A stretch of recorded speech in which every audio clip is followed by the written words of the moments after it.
The average person spends more than 4 hours a day on their phone. That adds up to 60 full days a year and nearly a quarter of our waking lives. If you feel like your relationship with your phone is unhealthy, you're not alone and you've come to the right place. I have a collection of resources designed to teach you how you can break up and then make up with your phone. The goal isn't to get rid of your phone, it's to create a long-term relationship that feels good. So how do we keep cell phone usage in proper alignment with our lives? What are some tools or ideas to help us cut down on our cell phone usage? Here is a list of 7 I have used myself or learned from others. 7 proven ways to break your cell phone addiction. 1. Set aside one day or week.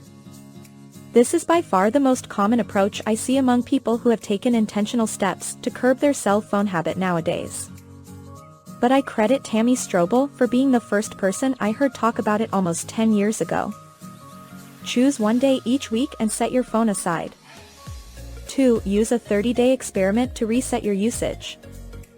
For me personally, this has been the most helpful way to break my cell phone habit. My cell phone use, when not intentionally limited, tends to take over more and more of my free time. It happens unintentionally and quietly, I don't even seem to notice it happening. 7 years ago, I gave up my smartphone for Lent and used it only for calling and texting. It was a 40-day period of reset that helped me align my usage with more important pursuits in life. Since that first experiment, I have used the 30-day reset 2 additional times each with great success. 3. Use apps to bolster self-control. There are apps for almost every problem in life.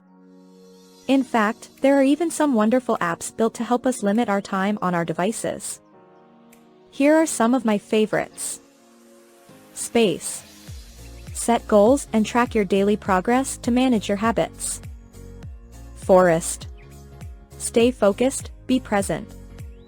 Forest is a beautifully designed app that brings gamification to productivity and results in real trees being planted based on your personal phone use habits. Moment. Through short daily exercises, Moment helps you use your phone in a healthy way. Flipped. Lock away distracting apps for complete focus. Screen time. Set daily usage limits on your phone or specific apps. 4. Don't charge your phone near your bed. Want to know the best way to keep your kids off their phones too much? Don't allow them to charge their phones in their bedroom.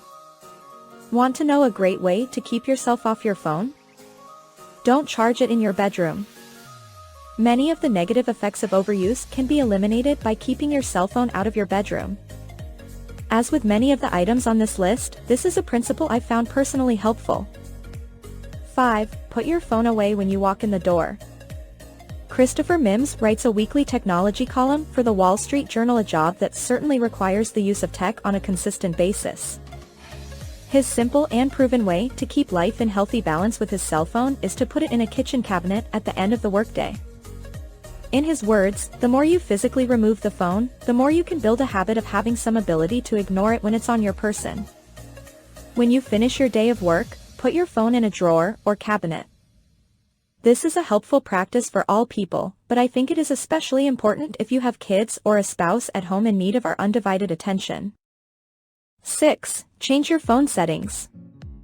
Among the most often suggested ideas for reducing cell phone usage, you find tips and tricks by simply changing the settings on your phone. The most common suggested ideas. Turn off notifications. Set screen to black and white. Remove distraction-based apps from your home screen. Set a longer passcode. Use airplane mode. Turn on Do Not Disturb. In my opinion, turning off notifications is something everyone should do regardless of how habitual their cell phone use is. Just because someone in the world wants to text you, email you, or tag you in a post on Facebook doesn't mean they deserve your attention. My cell phone screen is not currently set to grayscale, but I have found that setting helpful in the past. 7. Put a hairband around your phone. In one of the most thoughtful personal stories I've ever read on how to overcome cell phone addiction, Brad Soroka recommends placing a hairband around your cell phone. When placed in the middle of the phone, the hairband allows users to answer phone calls easily, but makes other uses of the phone more difficult. In his words, every time you want to use your phone, this brings about a mindfulness exercise and makes you ask, what is my intention? If you really want to use the phone, set your intention for why, and remove the hairband. The hairband trick is not about making your phone impossible to use. The practice is about bringing greater mindfulness to each specific use of it, as opposed to mindlessly unlocking your phone every 3 minutes. When used as a collection of tools to improve my work, health, parenting, and life, cell phones are wonderful and bring countless benefits.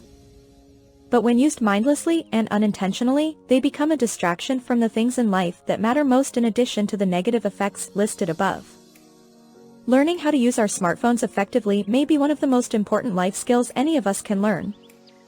Please, if you like the video, don't forget to subscribe to the channel. Thank you for watching.